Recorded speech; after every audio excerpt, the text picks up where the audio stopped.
Pour le premier enjeu, passage d'emballage multimatériaux à monomatériaux, je vous propose donc de commencer par une rapide vidéo sur le fonctionnement d'un centre de tri. Je sais que dans la salle, beaucoup d'entre vous sont déjà très avertis sur le sujet. Néanmoins, on avait quand même envie de vous montrer une petite vidéo des grandes étapes du tri pour avoir tous les mêmes bases de connaissances.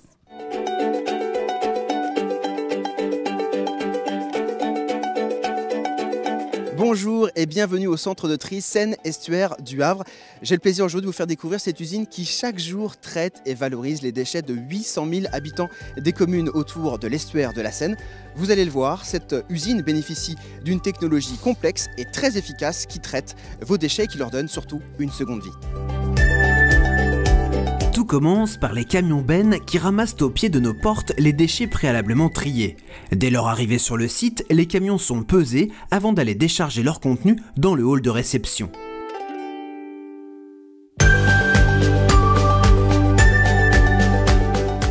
Une fois les camions déchargés, ces engins que vous voyez derrière moi déversent le contenu des déchets dans la trémie d'alimentation de la chaîne de tri. Là, les sacs sont ouverts, les déchets peuvent commencer leur parcours. L'alimentation de la chaîne est pilotée par informatique afin d'en maîtriser la cadence. Les déchets arrivent dans un trommel, c'est un tamis cylindrique qui sépare mécaniquement les déchets en 3 tailles, les petits qui font moins de 19 cm, les moyens qui font de 19 à 30 cm et les gros de plus de 30 cm. Ces opérateurs ont un rôle clé dans la chaîne de tri. Laurence est contre leur qualité. Son rôle est bien enlever tous les morceaux indésirables pour laisser passer le carton, direction la ligne de conditionnement. Les déchets de taille moyenne, entre 19 et 30 cm, passent sous une bande magnétique qui permet d'extraire les canettes, aérosols, bidons et boîtes en acier. Une fois l'acier extrait, ce flux est dirigé vers une série de 2 trieurs optiques. Les trieurs optiques permettent de séparer automatiquement d'un côté les emballages en carton, de l'autre côté les papiers, les journaux, revues et magazines. Les autres déchets sont dirigés vers la chaîne de tri des plastiques. Les déchets en carton et ceux en papier sont aussi dirigés vers des tables de tri. Ici, les trieurs ôtent les indésirables et contrôlent la qualité. Comme vous pouvez le constater, elles vont très vite car le débit est intense. Intéressons-nous maintenant aux briques alimentaires et aux déchets en plastique. Une grande partie des briques alimentaires et des déchets en plastique, bouteilles, barquettes, pots, font moins de 20 cm. Ils se retrouvent donc dans le flux des petits déchets. Un séparateur balistique permet dans un premier temps de retirer les déchets en papier et en carton qui sont triés à part. Comme pour les déchets de moyenne taille, ce flux passe par des séparateurs optiques qui séparent le papier du carton avant contrôle sur une table de tri manuelle. Le reste du flux est composé des emballages dits creux, bouteilles, briques, canettes, barquettes, aérosols. Les 2 flux de briques alimentaires et d'emballages plastiques, petits et moyens, sont regroupés pour passer au travers de ce séparateur aérolique chargé d'extraire les plastiques souples, films et sacs par aspiration. Tous les plastiques souples extraits sur la chaîne passeront par un trieur optique pour séparer les films en polyéthylène des autres types de plastiques souples.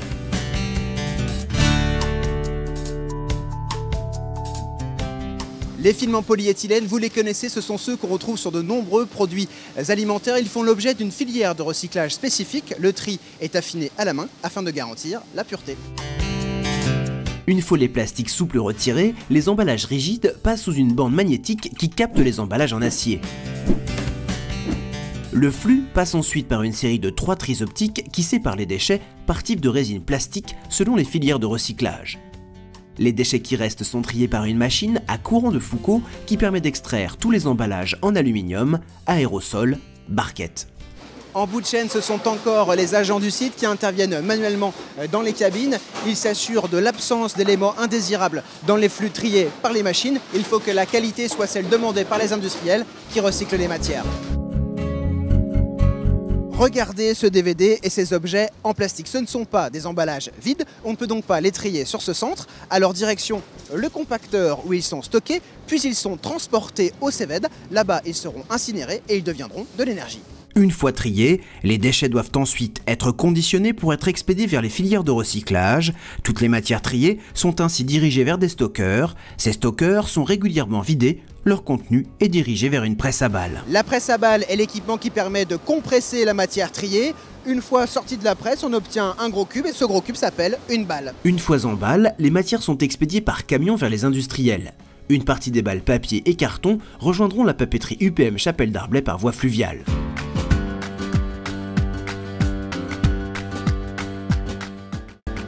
Alors sur ce schéma, vous retrouvez en synthèse toutes les étapes que vous avez vues dans la vidéo. Une première séparation au centre de tri, donc, que l'on appelle balistique. Grosso modo, on va trier par taille les différents matériaux et emballages qui arrivent de la poubelle jaune. Ensuite, on va avoir un tri des métaux, donc tout ce qui est acier et aluminium, trié soit par courant de Foucault ou soit par overband. Un tri optique. Un tri manuel, vous l'avez vu, il y a encore des hommes qui travaillent et c'est important en fait d'en avoir parce que la machine ne fait partout. Donc l'affinage se fait souvent à la main de l'homme. Et puis enfin la mise en balle. Et en fait, ce que l'on constate à chacune de ces étapes, c'est que certains emballages, en particulier les emballages multimatériaux, ne vont pas se comporter de manière adéquate parce que comme ils contiennent différents matériaux, ils ne vont pas forcément être connus de la bonne manière à chacune des étapes de tri, et donc orientés là où on le souhaite. En l'occurrence, quand on parle des emballages mixtes en plastique et en aluminium, est-ce que celui-là va être attiré par le courant de Foucault ou pas? Ça va dépendre du réglage du courant de Foucault et de la quantité d'aluminium. Ou est-ce qu'il va plutôt être reconnu par ailleurs ultérieurement par le tri optique et orienté vers le flux plastique? Voilà, on ne sait parfois pas où est-ce qu'il va être orienté et potentiellement il peut être orienté au mauvais endroit. Autre élément clé, donc la difficulté, donc, c'est que l'emballage peut être composé donc, de différents matériaux et donc derrière ça va impacter la qualité du recyclage qui a lieu juste derrière. Donc, on vous a montré une vidéo du tri, on va maintenant vous montrer une vidéo du recyclage. Il est 8h30. Notre équipe termine de fixer une balise GPS sur une bouteille en plastique afin de la suivre pendant toutes les étapes de tri et de recyclage. La balise est fixée sur la bouteille en plastique. Elle est ensuite déposée dans le bac de tri. Les rippers récupèrent les emballages triés et embarquent notre bouteille. Ils poursuivent leur tournée. Une fois leur collecte terminée, ils se dirigent vers le centre de tri, à 15 km de là. Grâce à notre balise, nous la suivons à la trace. Le camion arrive dans le centre de tri.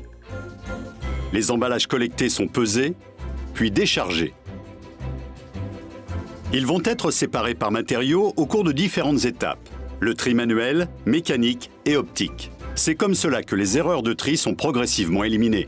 Les différents emballages recyclables sont ensuite regroupés entre eux. Acheminés et stockés par matériaux dans ces compartiments, les emballages en plastique partent pour être compactés, puis rassemblés en balles.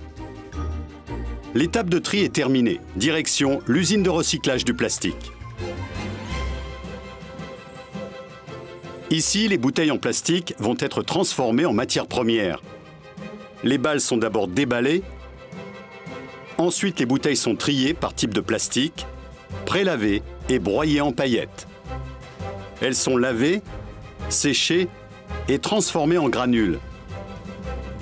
À partir de ces granules, les préformes sont créées. Ce sont les embryons de futures bouteilles. Direction l'usine d'embouteillage à 5 km de là. Les préformes sont désinfectées et lavées. Maintenant stérilisées, elles sont chauffées et soufflées pour former de nouvelles bouteilles qui sont remplies, bouchées et étiquetées. Et prêtes à retourner bientôt dans les rayons. Vous l'avez vu sur la vidéo, d'abord on délite les balles qui viennent du centre de tri, on fait un affinage, donc avec le tri optique et à nouveau le tri des métaux, on va retirer ce que le centre de tri n'avait pas réussi à faire. On va broyer les emballages, broyer les bouteilles, donc on obtient avec ça des paillettes. Les paillettes sont lavées dans de l'eau et une séparation est opérée, ça c'est vraiment une étape importante, vous l'avez vu dans la vidéo. Grâce à l'eau, on va séparer les éléments qui flottent des éléments qui coulent. En l'occurrence, le PET coule, le PE et le PP flottent. Et ça, c'est vraiment quelque chose qui est hyper important dans le recyclage des plastiques aujourd'hui. Ça ne sera pas le cas pour le recyclage chimique ou d'autres nouvelles technologies de recyclage. Et enfin, il y a un affinage qui est encore réalisé sur paillettes de temps à autre. Donc on a un tri optique sur paillettes qui va supprimer les indésirables. Par exemple, ce qui a coulé avec le PET, je pense au PVC, va couler avec le PET. On va pouvoir le supprimer à ce moment-là, mais on ne pourra pas toujours tout supprimer non plus. Et dernière étape, si on veut faire du bottle to bottle, par exemple, on va faire donc de l'extrusion granulation pour transformer la paillette en granulat et pouvoir refaire des bouteilles, par exemple, comme ça a été présenté sur la vidéo, ou bien on fait également avec le recyclage du PET des fibres utilisées dans différents secteurs. Donc là, sur ces étapes clés au recyclage, qu'est-ce qu'on va constater pour nos emballages qui sont en plusieurs matériaux ? À la fois une problématique parce que le recycleur a acheté du plastique et finalement dans sa balle de plastique il y a du plastique mais pas que, donc il l'a acheté quelque part d'emblée un déchet qui pour lui est une vraie perte économique. En plus cet élément non plastique, il va falloir qu'il le trie, donc c'est compliqué à gérer dans ses process, il va falloir qu'il le sépare, puis derrière pour lui c'est un coût de refus à gérer. Ça peut parfois même avoir des impacts sur ses process. Certains matériaux, par exemple l'aluminium, est plus abrasif que le PET, donc derrière on va avoir un changement machine significatif, ou en sortie d'extrudeuse, par exemple, la filière qui se situe en sortie d'extrudeuse peut être très impactée par les éléments métalliques. Voilà, dans les grandes lignes, ce que l'on peut constater quand on a donc un emballage multimatériaux dans notre flux. C'est pourquoi il est essentiel donc, de travailler sur ces emballages-là pour qu'ils passent en monomatériaux, monoplastique, pour vraiment gagner en efficacité process recyclage et s'assurer que cet emballage-là pourra bien être recyclé. On avait commencé à travailler éco-emballage en 2013 sur cette thématique. On avait fait différents appels à projets avec Albéa et Elvire pour passer d'un emballage multimatériaux, donc en l'occurrence composé de plastique et d'aluminium, et les faire tendre vers du monoplastique. On avait vu que les solutions existaient. Parfois, il y a quand même un frein, notamment économique, pour passer la seconde et généraliser le marché vers ces technologies-là. N'empêche qu'on a constaté qu'un certain nombre de solutions étaient possibles. Et l'enjeu pour cet appel à projet lancé en 2015 et qui se termine aujourd'hui était donc de continuer ces travaux et de les élargir vers de nouveaux secteurs. On va commencer donc par la présentation du projet qui a été mené par Somapro. Malheureusement, ils n'ont pas pu se joindre à nous aujourd'hui et ils s'en excusent. Période de grève, etc. Compliqué. Donc c'est Valentin Fournel qui a suivi le projet chez nous, Citeo, qui va vous présenter le projet. Merci Valentin. Merci Sophie. Bonjour à tous. Donc j'ai effectivement la lourde tâche de parler du projet Somapro. Ceci dit, c'est vraiment une très belle histoire, puisque là on va parler d'une petite PME. On parle d'un chiffre d'affaires de à peine une dizaine de millions d'euros, qui a décidé en fait de challenger les codes du marché et d'aller innover à la place, en quelque sorte, des grandes marques nationales. Alors, quelques éléments de contexte, effectivement. Donc, Somapro, c'est 45 personnes. Donc, c'est effectivement vraiment tout petit. C'est principalement de la MDD, donc c'est-à-dire qu'ils produisent pour des marques distributeurs, à 75%. Donc, ils ne sont pas eux-mêmes forcément décisionnaires de leurs emballages. Et ils fabriquent donc des préparations culinaires, salées ou sucrées. Là, de ce qui nous intéresse, on va surtout parler des fonds de sauce, que vous connaissez certainement tous. Alors, le marché justement des fonds de sauce, aujourd'hui, on a les grandes marques que vous connaissez tous, donc Maggi, Ducros, et puis on va avoir effectivement ensuite les MDD, donc notamment on voit l'emballage Carrefour. Le standard du marché, c'est donc cette boîte, d'accord, qui va être multimatériaux, comme disait Sophie, donc on va associer du carton avec de l'aluminium, avec du plastique, d'accord, et avec un couvercle donc en plastique qu'on va devoir déboucher et qu'ensuite on aura la boîte ouverte. Je vais vous passer un petit film pour essayer d'abord de vous expliquer le projet Somapro. Tadam! Somapro vous présente son nouveau conditionnement, une boîte totalement revisitée aux avantages démultipliés.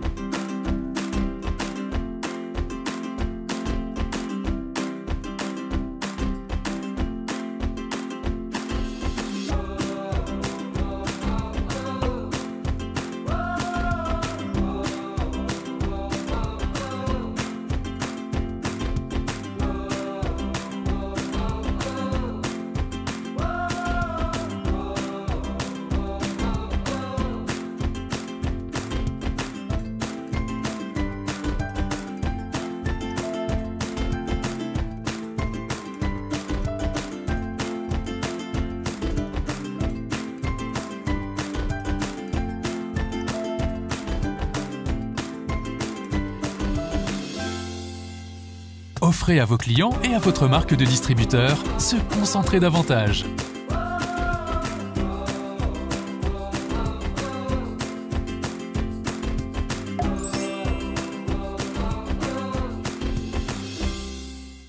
Voilà, donc vous avez compris. On est passé donc de cet emballage multimatériaux, comme vous l'avez vu précédemment, à une boîte donc en monomatériaux, mono-PP, d'accord, donc qui va être entièrement recyclable, monomatériaux, beaucoup plus légère, plus de 60% de réduction de poids, et qui va en plus avoir un avantage consommateur avec, vous l'avez vu, ce berk verseur qui n'existe pas dans les autres solutions. Donc c'est vraiment comment est-ce qu'une entreprise s'est servie d'une contrainte qui était améliorer la recyclabilité de mon emballage pour en faire un vrai atout et un vrai point de différenciation qui a su séduire donc tous ses clients. Les avantages environnementaux et économiques sont d'autant plus importants qu'en plus la boîte est encastrable et permet donc de diminuer le nombre de camions sur les routes. Je pense que ce qui est important de retenir dans ce projet, c'est que la clé de la réussite était vraiment la transversalité. Transversalité en interne, SOMAPRO, c'est-à-dire avec toutes les équipes pour être impliquées sur le projet, de la R&D, les usines, le marketing. Et également transversalité en allant aller intégrer dans la réflexion amont, on va dire à la fois leurs fournisseurs et leurs clients. Donc ils n'ont pas attendu d'avoir une solution pour aller voir leurs clients, ils sont partis déjà avec une maquette pour aller leur présenter et avoir leur adhésion. Voilà. Si vous voulez voir les boîtes, vous pouvez venir après au forum, à la table dédiée. Merci. Merci Valentin. Et je crois que si tout le marché basculait vers cette solution monomatériaux, on aurait 17 millions d'unités qui seraient recyclables demain et qui ne le sont pas. Donc c'est quand même significatif. L'enjeu pour Citeo sera maintenant de donner envie aux autres qui ne l'ont pas fait d'aller vers cette solution-là, pour ce produit-là, mais aussi pour d'autres, bien sûr. Autre projet, et pas des moindres, Materne, avec la suppression de la couche aluminium des poches souples ou des gourdes. Materne était les premiers à sortir la compote en gourde. Et donc c'est un vrai travail cette fois sur la green pompote quelque part. Michael Bout, si vous voulez bien venir présenter votre projet. Merci. Donc bonjour à toutes et à tous.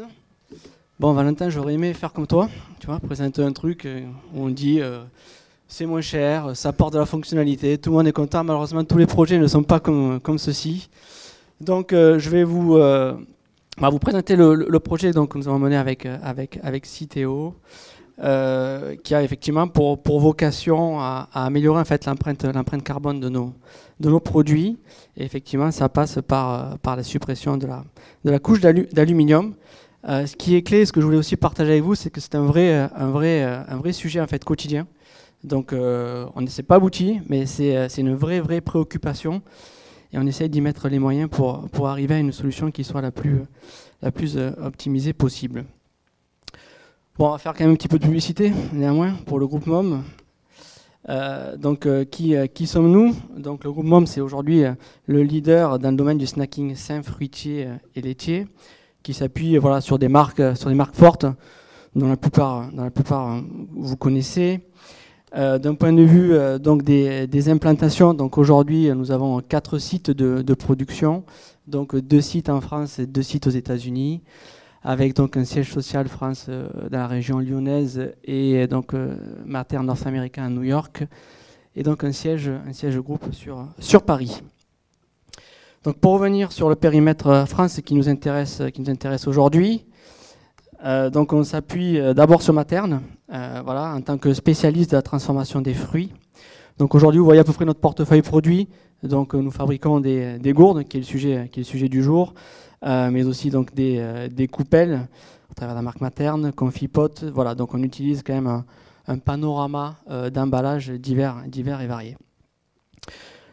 L'autre marque que vous connaissez probablement, donc, qui est Montblanc, qui lui pour le coup est le spécialiste de tout ce qui est produits laitiers.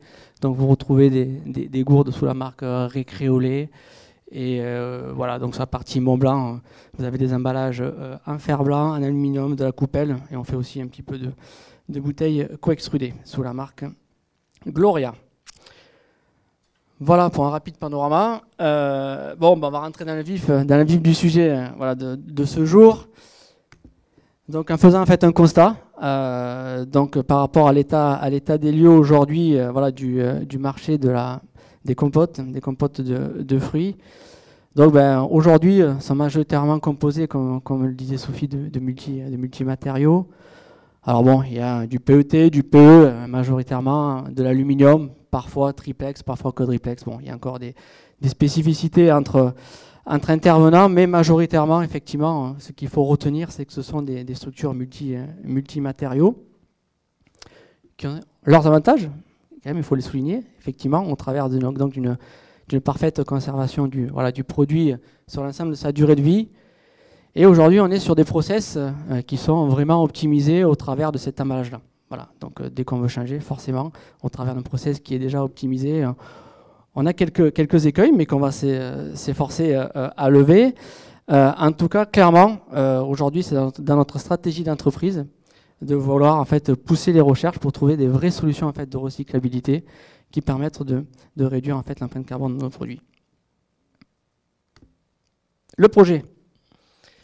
Donc, voilà, concrètement, qu'est-ce que nous avons fait? Nous avons simplifié nous tendons en fait à simplifier la structure. Donc aujourd'hui, le Graal, c'est le monomatériau. Malheureusement, on n'arrive pas directement à basculer à ce monomatériau. Donc on a construit en fait des étapes en fait dans le développement de notre projet. On a aujourd'hui trois étapes principales. Donc la première que nous avons appelée en fait simplifier, qui constitue, alors simplifier, pas si simple que ça. Néanmoins, donc à supprimer la couche d'aluminium, en vérifiant les impacts environnementaux que ceci peut avoir. La deuxième étape consistera à optimiser donc la première structure en fait que nous sommes en train de développer. Et effectivement, la troisième étape, un peu plus long-termiste, va consister à effectivement tendre vers de la monorésine, pour effectivement essayer d'avoir un recyclage matière à matière. L'exemple de la bouteille d'eau fait rêver tout le monde, bien évidemment. On espère pouvoir y arriver, mais on est sur des périodes un peu plus long-termistes. Néanmoins, à très court terme, les bénéfices ne serait-ce que de l'étape 1, d'abord, c'est de franchir une étape clé dans le cadre de la recyclabilité de nos gourdes. Nous permet aussi d'optimiser notre bilan environnemental. On s'inscrit aussi dans la démarche RSE. Donc on a une vraie démarche en fait qui est pushée dans cette dimension-là. On va aussi prendre la parole, parce que aussi on se rend compte que alors c'est très large, mais vous savez que le fameux point vert, voilà, qui se retrouve sur les gourdes, il y a encore beaucoup de communication et de pédagogie à faire auprès des consommateurs pour arriver à expliquer tout cela. Donc le fait de faire une étape allant dans le sens de l'optimisation nous permettra de prendre la parole et surtout de pouvoir œuvrer dans un sujet de préoccupation de nos consommateurs. Et bien évidemment de jouer aussi le rôle de leader sur la catégorie. Aujourd'hui, c'est à nous, en tant que leader, d'essayer d'insuffler et de pouvoir tirer avec nous l'ensemble de la catégorie vers des emballages qui soient le plus vertueux possible. Donc les résultats, nous avons aujourd'hui pu tester et valider donc 2 structures sans aluminium, avec des barrières comme vous l'avez déjà évoqué, type vinyle, alcool ou des oxydes d'aluminium. Donc on a fait des tests de fabrication, nous avons conditionné. Les produits sont partis aussi en test de vieillissement et aujourd'hui je dirais que les résultats sont très concluants. Ça signifie quoi? Ça signifie qu'effectivement il y a des solutions sur le marché. Et aujourd'hui, je ne sais pas s'il y en a dans la salle, mais donc des fournisseurs de films aujourd'hui jouent le jeu dans cette dynamique-là. Néanmoins, le bémol, c'est ce que je vous soulignais, c'est qu'aujourd'hui on a ces trois piliers-là qui sont donc la partie processabilité. Donc comment est-ce que ces films aujourd'hui passent nos lignes de conditionnement? Comment est-ce que ces films s'intègrent aussi dans les filières de recyclage? Et enfin la partie économique. Donc pris tous séparément, c'est pas très compliqué. Enfin, en tout cas, on a des solutions. Après, effectivement, quand on essaie de mixer ces 3 paramètres et ces 3 piliers qui sont essentiels à l'aboutissement d'un projet qui soit sustainable dans le temps, comme vous voyez, là, la fenêtre, on dirait opératoire, est beaucoup plus étroite. Donc les principales conclusions à date, c'est que les avancées, l'ensemble des développements que nous avons pu réaliser, nous montre qu'on est encore en fait en phase de courbe d'apprentissage. Alors même si on a beaucoup appris, on voit qu'on a encore en fait un chemin à parcourir pour avoir une solution qui soit sustainable dans le temps sur les 3 piliers que je vous ai énoncés. Néanmoins, on a appris, on a pu retirer quelques enseignements comme de déterminer l'épaisseur de la couche lente qui passe bien sur ligne de conditionnement, l'importance de la rigidité film et surtout le fait de dire qu'aujourd'hui, quand on passe d'une structure multicouche à une autre structure qui soit multicouche ou monocouche, on a un comportement qui est complètement différent. Donc l'ensemble des éléments que l'on a pu apprendre dans le passé aujourd'hui sont remis à plat et donc il faut repartir de zéro. Donc comme je vous le disais, donc les fournisseurs de films clairement aujourd'hui jouent un rôle moteur dans cette partie-là de développement. Mais effectivement, le niveau de compétitivité pour nous, utilisateurs finaux, se trouve aussi dégradé. Donc, c'est un des éléments clés de ce projet-là. Et en plus, on dépose un bouchon.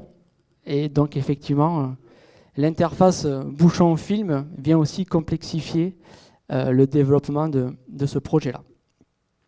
Donc, comme vous l'avez compris, du coup, on a 2 niveaux. Hein. On est à la fois sur un challenge technique, mais aussi économique.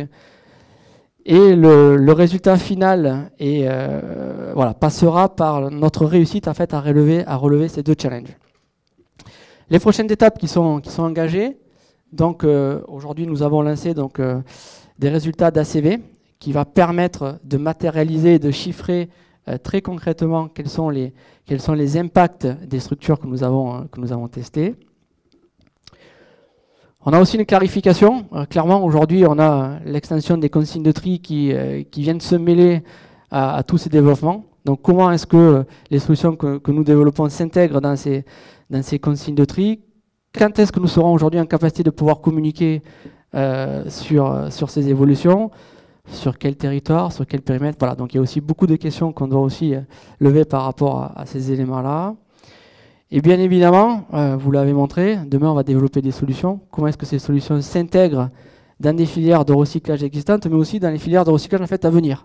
Donc on essaie de construire des développements et des éléments techniques sur des choses qui sont en construction, donc avec la part d'incertitude que cela peut amener. Voilà, donc nous, pour finir, donc les actions que l'on va mener, hein, donc c'est de valider avec le COTREP, donc la compatibilité des structures films simplifiées et monorésine pour que celles-ci s'intègrent parfaitement dans les filières de recyclage existantes et à venir. Voilà, merci. Merci beaucoup, Mickaël. On voit que les projets R&D de ce type, passer de multimatériaux à monomatériaux n'a rien de simple. On est dans de la vraie R&D qui prend plusieurs années puisque le projet a été lancé en 2015, qu'il n'est pas encore terminé. D'ailleurs, dans les plaquettes que nous vous avons distribuées, qui recensent tous les projets, vous n'avez pas la page materne pour ce projet-là, puisqu'il n'est pas terminé. On ajoutera ces éléments dans une prochaine édition, probablement à la rentrée septembre 2018. Voilà, on vous fera passer le message à cette occasion. Pour ceux qui ne connaissent pas le COTREP, mais tout le monde connaît le COTREP maintenant, comité technique sur la recyclabilité des plastiques, c'est un comité dans lequel Citeo travaille activement, mais avec ses amis d'Ellipso qui sont présents dans la salle et également de Valorplast qui sont aussi présents dans la salle. Donc on a avec Citeo, Ellipso et Valorplast finalement l'ensemble de la chaîne de vie des emballages en plastique qui est représentée et qui va pouvoir challenger la recyclabilité des emballages en plastique.